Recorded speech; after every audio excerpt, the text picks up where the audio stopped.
Hi there, learners, and welcome to some more of our Term 3 modules. Today we're looking at Module 1.8, the impact of ICT. So we're going to be looking at how ICTs influence our lives and our lifestyles, the impact on the home office, on education, even on you as learners. And then, of course, we've always got to look at the negative, the computer criminals. So let's jump in. Now, we're talking a bit about how these ICTs influence our lives and our lifestyles. And yeah, you can see they influence the way we do our jobs. They influence, which stores we go to, how we watch photos, videos, how we store those photos and videos as well, how we entertain ourselves, where we shop, where we bank, how we communicate with others, and how we even interact with our friends. So many of you have grown up in this digital lifestyle. We call you digital natives. Many of us are not digital natives because we come from a time where we just wrote a letter or spoke on the phone or spoke in person, whereas now so much is done online. Now, speaking of that, when it comes to communication, how do we communicate? And I just mentioned one way. In the past, we would communicate face-to-face, we would write a letter, things like that. Whereas now there's communication via social networking, instant messaging, blogging and emailing. There are so many different ways in which we can communicate with someone. And this is why you're finding that because you can, as it's saying here at the bottom, never really switch off because people can always contact you, you're finding folks not wanting to be on social networking, or folks not wanting to be on some sort of email or instant messaging because they actually don't at times want to be contacted. So as much as this is a convenience that folks can be contacted, anytime, anywhere, you need to, for yourself, take time to actually switch off. Now, ICT does allow us access to a ton of information. I mean, we've got an overabundance of information. We can find it quickly. We can, determine, and we must determine if the source is reliable and analyze and summarize it accurately. Because it's one thing to find the information. It's another thing to verify the information. So, yes, I can email, I can go onto the internet, I can find information via SMS, cell phone calls, all these different things. But I need to also make sure that I determine that this is a reliable source. It's sort of like when somebody gossips. And I know we don't entertain gossip, right? So when somebody comes to tell us something, we don't just accept it as truth. We verify the information. Or when somebody gossips, we just tell them go away. Okay? But we try to verify the information before we act on it. Never act on information that you just receive. You never know whether it's the truth or not. And we always think before we act anyway. Now, ICT also plays and influences our lives on the leisure front. I mean, how do we enjoy movies? I mean, in the past, it was you have to go to the movies to actually go and watch a movie.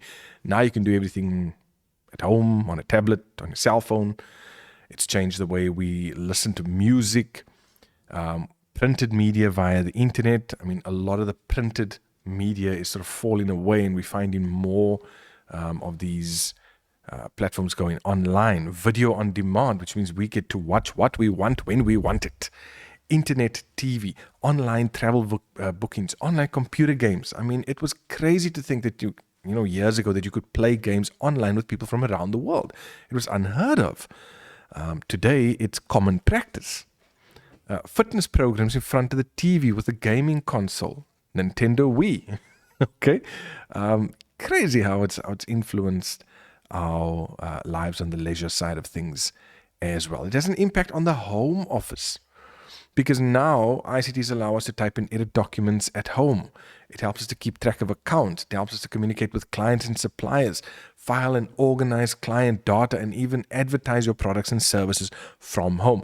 We're finding a lot of people being involved in online businesses, digital businesses that have their platform fully on the internet. A lot of people, even via social media, TikTok, YouTube, etc., are running businesses from these platforms. What about school management? Well, there's ICTs, software to help create timetables, obviously produce exam papers, communicate with parents, calculate marks in a spreadsheet. So this is just showing you the different ways in which ICT is actually impacting, and it has an impact on these various sectors. I mean, even what teachers are using, data projectors, electronic whiteboards, lessons and worksheets, specialized programs for geographic information systems. Okay, there is so much out there that can be used and is being used by many out there today. What about how we get our information? It used to be through the library. You needed a library card. You needed to get to the library because that was the only place that had all that information in one place. Now we just get it from the internet. We can process data in Excel. We can type up neat assignments in Word. We can create diagrams using Paint, Smart Art, charts, all of these things. We can take photos and record interviews with smartphones. I mean, it is crazy the impact that ICT has had. And for most of you who are doing CAT as a subject, for you this is completely normal because this is how you live your daily lives. What about things like watching videos that explain how to do practical tasks in CAT, like Education with Mr. Hambury? Okay, using social networking sites to share with others on various projects. I mean, think about the fact that when you need an answer to something, at this point in history, if I can put it that way, we end up using two things. It's old Uncle Google. We ask Uncle Google, or we go to YouTube. And there's bound to be a video of somebody having done something along those lines, and we end up finding our answer. When it comes to education, I mean, this is why this platform is here for folks. When you CAT learners have a question with regards to the curriculum, all these types of things, you can go to Education with Mr. Hambury and you'll get your answer there. There are a number of teachers across the board that are doing this as well. So it has a massive impact on education. However, there is the negative side of things, and I'm just going to touch on two things. The first is internet addiction, which occurs when you find yourself using the internet constantly. Like you don't even have a reason for being on the internet, you're just there. Many become remote and withdrawn and very seldom go outside unless forced to do so. Now you need to be honest with yourself. Are you addicted to the internet? Some of you are addicted to your phones. Like you don't even know what you're doing on your phone, but you just need to have your phone with you. I've seen this increase in taking devices to the bathroom and wanting to go and go to the bathroom and go and sit and watch a half an episode of a series or a couple of videos or something like that. We're seeing that trend come through as well. So just watch yourself. Can you put the phone down and leave it there for at least an hour or two a day? Can you be without the internet? How do you feel when there's no Wi-Fi at home? Okay, that will tell you whether you're addicted or not. We've also, when it comes to internet addiction, you find that many people are spending more time online with friends, which, again, when you are playing online or you're dealing with people online, you're dealing with different time zones, it can end up disturbing sleep and eating patterns. Now, for some of you, you don't really care. It's okay. But it does have an impact when you are doing those things and you need to be in school or work the following day. Then there's a term called flaming, and I'm going to bring this in because I haven't seen it come through yet, but I'm just preparing you if it does. This term flaming happens when you send or receive an email that's designed to harass or bully online. Now, I know that all of you here, you do not bully online. You do not send emails like that to harass people. So thank you very much for that. It can also include setting up a blog or sending SMSs which deliberately set out to cause pain and suffering to the other person. Folks, we are fairly sick individuals if we are going to be setting up a blog with the purpose of hurting someone. We need to do some introspection, and you need to check yourself there. So this is the term flaming. Then we go in, further into this, and we start talking about computer criminals or cybercrime or computer crime. Now, this encompasses any illegal activity that uses a computer or a network, and this can include hacking, cracking, identity theft, financial theft, child trafficking, and pornography. Now, again, I know we're not involved in these things, but we need to understand what these things are. So we look at identity theft. Like, why do these criminals try to steal an identity? Well, it's simple. They want to access secret documents. They want to access valuable information. They want to access your money. They want to obtain credit or loans or buy goods by taking your identity. They want to perhaps spread false information, and maybe it's just to take that in order to commit a crime. And I'm going to touch on something with that. Then we have hackers and crackers, and there is a difference. Now, we know computer criminals, they are the ones who are going to break into computer systems, but just understand the difference between a hacker and a cracker. A hacker hacks through and breaks into a computer system for the prestige or the recognition. He just wants to show you that he can do it. He just wants to show others who said it's impossible to show them, no, well, it's actually very possible, and this is how I can do it. A cracker, on the other hand, doesn't do it for the prestige or recognition. They do it because they want to perform some sort of crime. They have the intention of committing crime. Now, fun fact, did you know that companies that specialize in computer security sometimes hire hackers to work for them? Why? Because the hackers find the loopholes. The hackers are able to find the weak points in their security systems, and they can then employ them to then take those weaknesses and turn them into strengths. Okay, but you need someone who actually knows what to look for. And this has happened many times. But please don't go and try that, because it might not be you. Okay, so we've looked at why they would steal the identity, and this is what I wanted to touch on. The punchline here is that you will be responsible for all the trouble they cause with your identity. Remember, it's your identity. Okay, so you need to protect your identity online and your documents as well.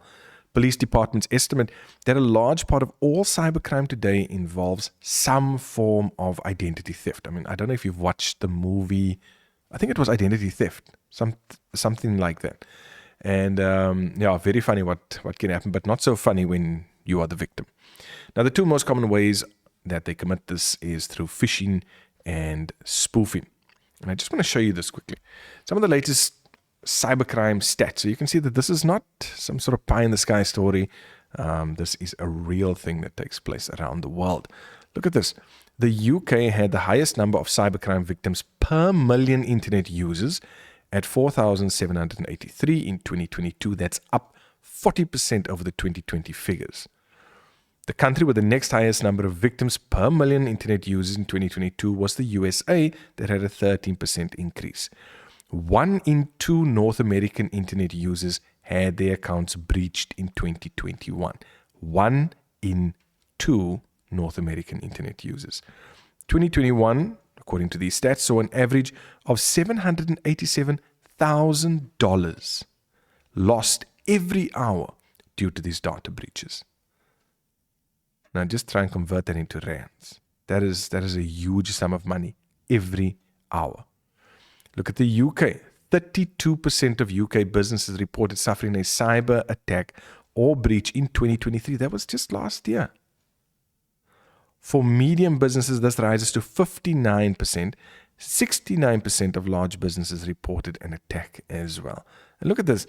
E-commerce fraud is expected to cost the retail sector $48 billion globally in 2023, and they're projecting that online payment fraud between 2023 and 2027 should be in the region of $343 billion.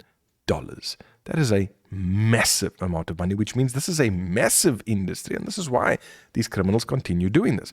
But I want to just remind you of something. This is why we've seen the huge upsurge of folks getting into cyber security, and why companies are looking for individuals who can help secure their data. They go further. How many people in the US are affected by cybercrime?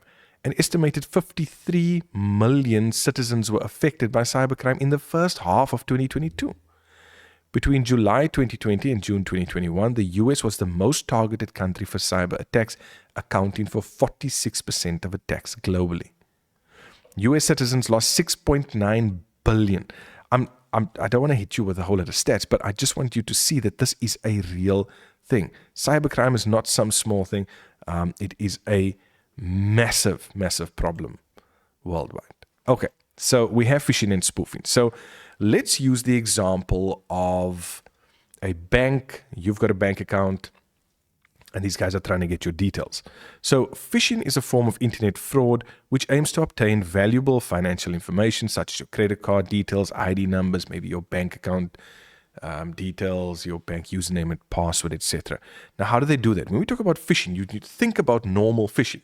So when you fish, what do you have a rod. What are you going to do with it? You're going to throw out a line that has bait on it.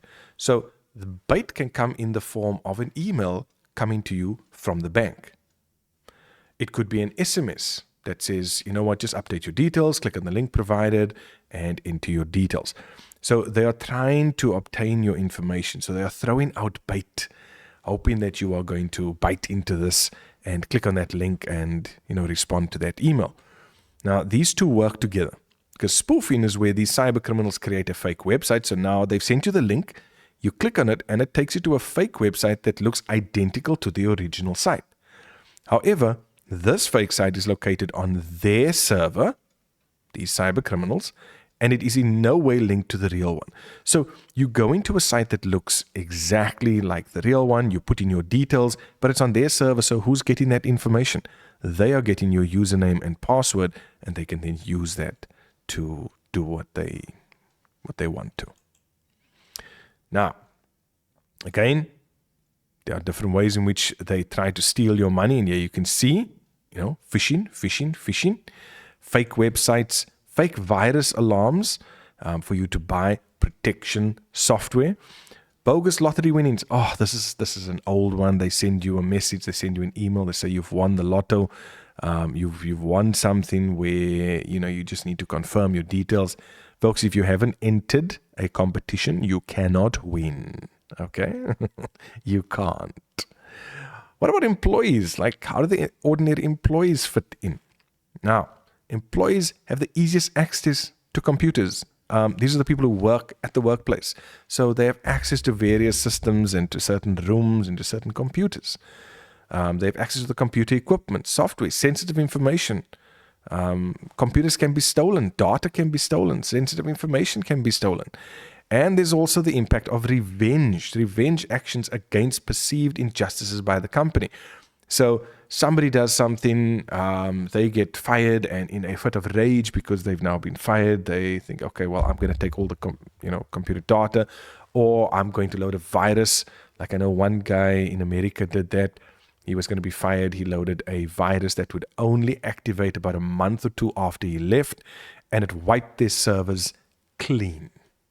Okay, so yes, your employees can be a bit of a problem. And then we have organized computer crime. These are the dangerous guys. These sort of syndicates are involved in running spam businesses. These are the ones that are trying to organize to steal secrets, like from one company to another. Maybe it's blackmail. Copying and selling CDs and DVDs illegally. That used to be a big thing. They don't focus so much on that anymore, but it's still a crime. And then using computers to forge documents, passports. We see this in the movies, right? And they're using the ICT systems that are out there. Even just, printing fake banknotes and things like that. They do this within currency as well. So it's hectic. One just needs to understand these things, know what to look for as well. And have a look at this. This I got on the PwC's Global Economic Crime and Fraud Survey in 2022, and they were looking at the type of external perpetrators, and here you can see folks that are going to be involved or that are doing these things. You've got 31% being hackers, 29% being the customers, 28% organized crime. Sometimes it could be a vendor or supplier, an agent, a competitor. someone who doesn't, like the fact that you're doing the same thing that they're doing, and so they try to, hurt you, put it that way, consultant, advisor, etc. So yes, folks, it is a bit of a dangerous world out there when it comes to all of this. But how can you prevent computer crime? Well, you need to now think of yourself. You need to make sure that on your devices you have antivirus software protection, right? Do you have antivirus software? Do you have firewall software? Are you encrypting your data so that no one can just go and open your stuff? Have you got backups in place? I mean, have a look at this. This I got from FNB, their website, where they are helping people, to stay safe when it comes to doing internet banking.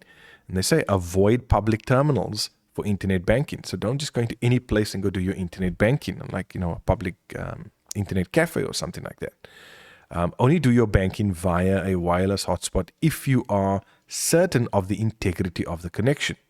Ensure that you have an updated antivirus program. Watch out for phishing and spoofing, which is what we just spoke about.